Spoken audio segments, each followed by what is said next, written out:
Going live. All right, Tiff, you are live for the first time For the in first a time. very, very long time. We've done this before, like once. On our channel or on someone else's? I think you've done it one time, but way, way, way, way back. Yeah, it's been a while. Yeah. Nice to see you all. I'm Tiffany Weber. I'm a real estate attorney in Mooresville, North Carolina at Thomas & Weber. You guys, if you've watched the channel or seen any recordings of the podcast, you know who that is. That's Ryan, my husband, Ryan Weber. Tell the people, why are two non-LSU grads and really like not super diehard LSU fans both wearing LSU clothes today? Well, I was hoping you were going to mention it. So 2 years ago, Ben Thomas, who is the Thomas of Thomas & Weber, passed away. And a day or two later, we were lucky enough to have the mayor of Mooresville declare Ben Thomas Purple and Gold Day. So it was technically yesterday, but no one was working. Yeah, nobody's so working on we Sunday. wore purple and gold today. So it's technically 2 years ago, yesterday, Ben Thomas Purple and Gold Day. So every was it March 12th? We March wear 12th. our purple and gold. Yeah. So today we're observing Ben Thomas Purple and Gold Day today on the 13th. So today we have a topic. I talk about this all the time because I'm dealing with closings all the time, but seller closing costs. What are seller closing costs? So I thought it would be good to go through what the contract says sellers are going to pay in North Carolina, and then also what does it look like on the closing statement whenever you're looking at the closing disclosure. So Ryan, we just went through this selling a house, so you probably remember a lot of this. Yeah, I mean, luckily I didn't have to do too much. I just kind of showed up and signed, but I don't know if there was any closing costs we technically had to pay because we got proceeds. So the proceeds took care of whatever those closing costs were. Yep. So you're still paying them though. So because if you didn't have those closing costs, that would end up in your proceeds. So it's kind of like all the people that get paid before you do, essentially. It just comes off the top of your sale price until whatever is left is what you get to take home. So if you're in North Carolina and you're using the North Carolina standard offer to purchase, if you want to know what the contract says about what you pay, most of that is going to be contained in paragraph 8, which has a lot of subparagraphs, but the highlights here, you're going to pay for the preparation of the deed. You're going to pay for your prorated taxes, any deferred or discounted or rollback taxes, which is a whole other video in and of itself. But basically, if you are in like some present use value program where you get significant decrease on taxes because you're using the property a certain way, if your buyer is not going to continue that use, then you as a seller have to pay back the discount for, I think it's 3 years. It may be, I'd have to look at the statute, but it's a lot. So sellers can sometimes be upset when they find out they have to pay that. And then any local conveyance fees required by law. The next paragraph 8I, that talks about if you're going to pay any of the buyer's closing costs, if that's negotiated, you will pay that as well. 8J, this used to talk about what HOA costs the seller would pay, but that got moved to its own paragraph. So there are certain things whenever you're selling a house that has an HOA that you have to pay as the seller. So paragraph 9A is going to go over those. And then any negotiated repairs or improvements, you'll have to pay for that out of your proceeds or in advance of the closing, a home warranty if you've provided for one. And then as far as the HOA, any fees that are required to confirm that the seller is up to date on their taxes, their HOA dues, has to be paid by the seller. Any fees charged by the HOA for transferring or updating ownership records of the HOA, paid by seller. And then this one's the kicker. Any fees other than those specifically required to be paid by buyer under the paragraph below. So if it's a fee that's not addressed, if it's not supposed to be paid by the buyer, yeah. So 9B talks about exactly what the buyer pays. So if it's something that's not one of those things, the seller pays it.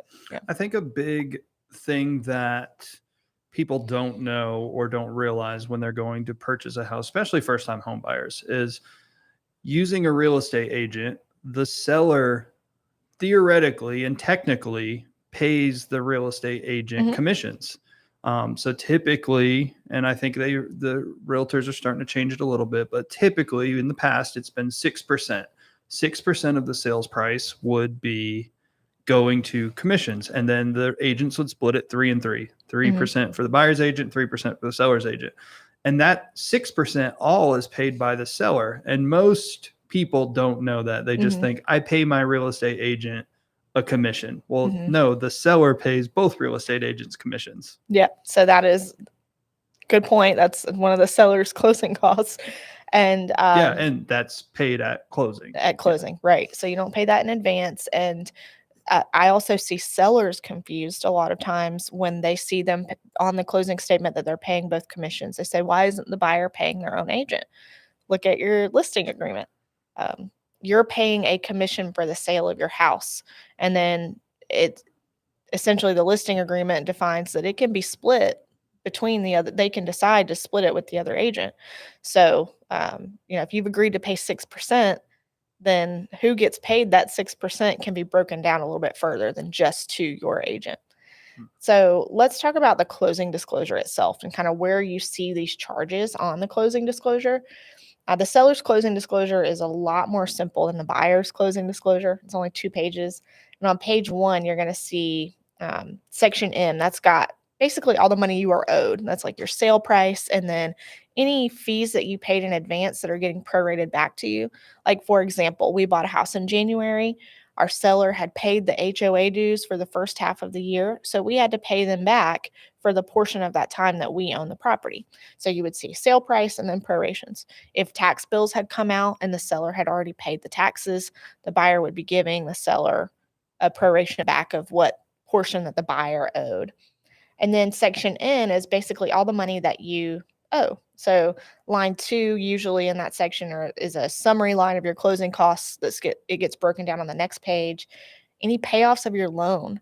You'd be surprised the number of sellers that we see that they're like, oh, I have to pay that off right now. I can't do that after I get the money.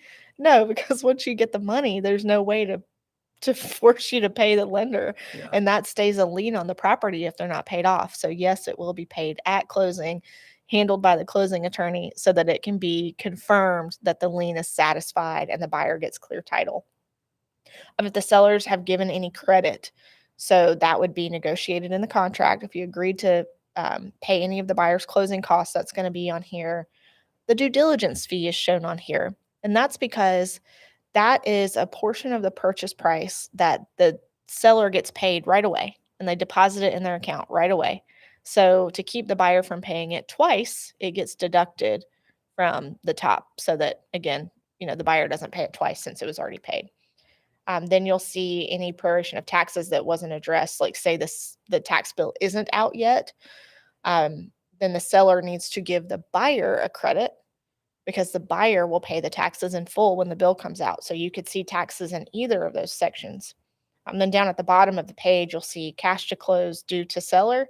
That is your proceeds. So that's after all the fees come out, all of the closing costs come out. That is what is left over for the seller to get. And that's, after paying off your mortgage, paying off literally every little thing. So commissions. Your goal is to obviously have a big number in the very end there, because that means that's the more money you're truly profiting. You're putting back in your bank account when you sell your house. And it is entirely possible that after all of the fees come out and you pay off your loan, that you have to bring money to closing to either pay off the loan, pay off the commissions, whatever it may be. It doesn't happen often, but yes, we see sellers have to bring money to closing to be able to satisfy all of their obligations, and they don't make any money on the sale of their home. So page 2 of the closing disclosure is going to be the breakdown of the closing costs. So this is where you'll see the itemized commissions, any deed preparation fees. You're also going to see something called excise tax. And in North Carolina, a lot of people call these deed stamps.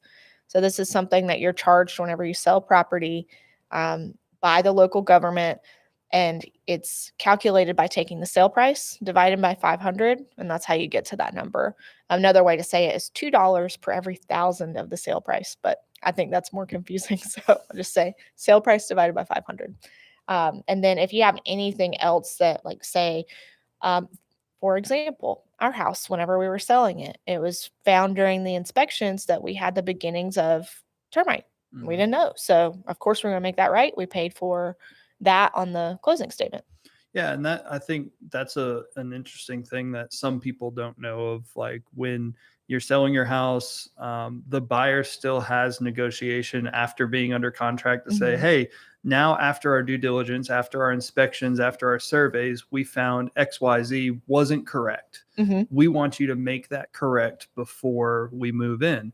Mhm. And they have the right to back out. Now, they would lose their due diligence. If it's after their due diligence period, they'd lose their earnest money as well, but they still could back out. Mhm. And so, you as a seller, if you really want to sell your house to this person, you should probably make it right. And you can negotiate it. You Mhm. can just do it. You can fix it yourself. You can Give it also put it credit. in a seller's credit, which is Mhm. what we did, because Mhm. I didn't feel like actually fixing it. And I said, great, you've already got all the Yeah. quotes. You Yeah. know how much it's going to cost, and you are willing to do it. Sure. And I Yeah. never saw that money leave my bank account because it was on our seller Mhm. proceeds. It was taken out of our seller's proceeds. Mhm. Yeah. So that you could do it through a credit, or you could pay the invoice on the closing statement. So there's a couple different ways to handle that.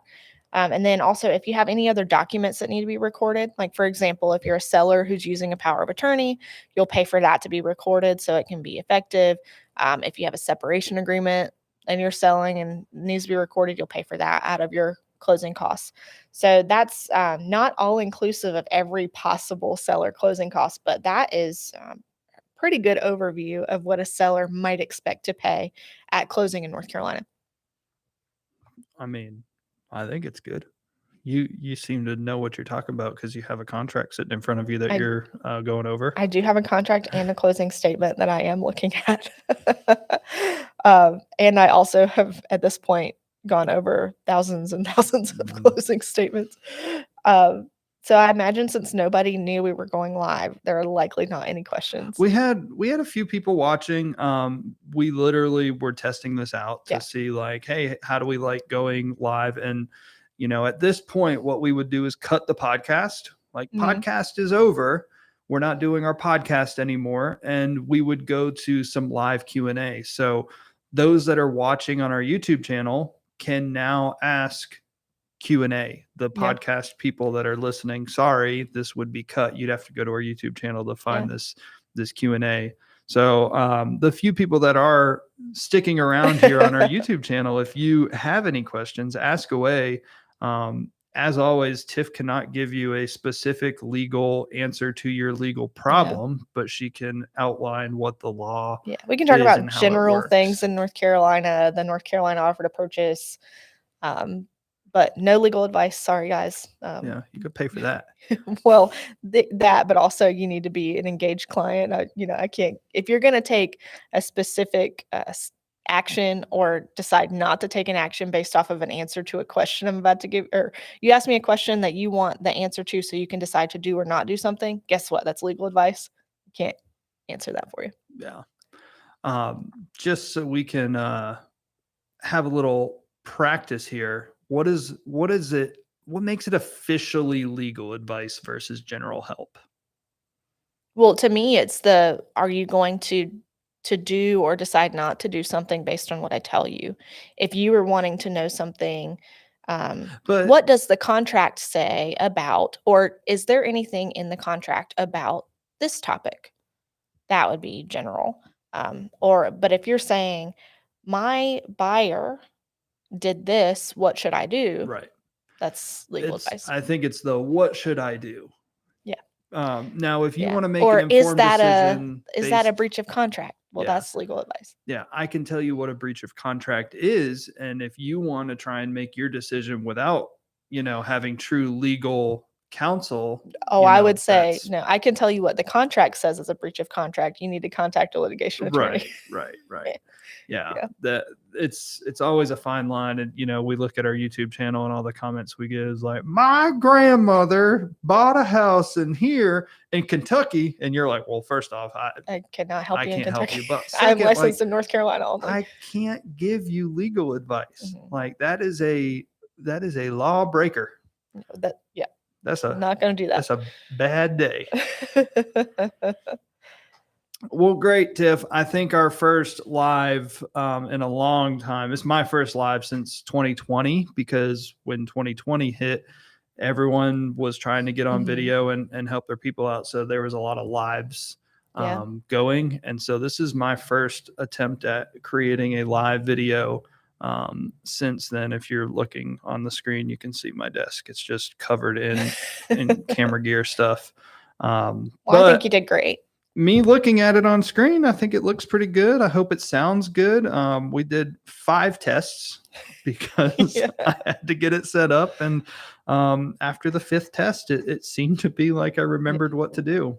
Yeah. So hopefully, And one of the tests, you said, "Give me an audio test," and I said, "Sup?" yeah, You're like, "I need more than that." That Like, was a poor audio test. So, why not do a little fun one here?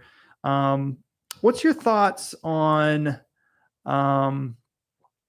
planes? Planes land, things happen. What are your thoughts on the people that clap when the plane lands? Okay, I'm gonna try to be like gentle here. First, don't like it. But second, I suppose if it was a particularly turbulent flight and people were afraid that they were maybe not going to land, I would have a little bit more grace for the clapping. But a routine flight, that you're landing like you're supposed to, I don't think we need to clap. Yeah, I'm not a clapper. I also, like, the stats say that you're like however much percentage more likely to get injured driving or in an Mhm. accident or killed or whatever. But like the amount of the percentage or likelihood that you're going to have some sort of bad flight is so low. So for you to clap, you're like, good job. You did your job. Yay. I wanna get clapped after closings, like, I mean, when we you did it. we could probably put like a round of applause for you. What we Like, need to do is just we'll get have one of the applause things like in TV shows, like at the top when it's like yeah, applause. This is when you're supposed to applaud. We'll put that yeah. at the top of the door. So when you're done, people can Or clap. we could just bring Kennedy and play Miss Rachel. Yeah, She'll clap for us. she'll clap only if we play the we're clapping, we're clapping, Yeah, we're shout out clapping, to all the clapping. parents of young children right Yeah. now. Miss Rachel carrying the Miss team. Rachel, godsend. Awesome. Well, we appreciate you guys listening and tuning in and watching. And yeah, we're thinking we might make this a thing. Yeah, why not? Why See you not? guys next time. Yeah. See ya. Bye.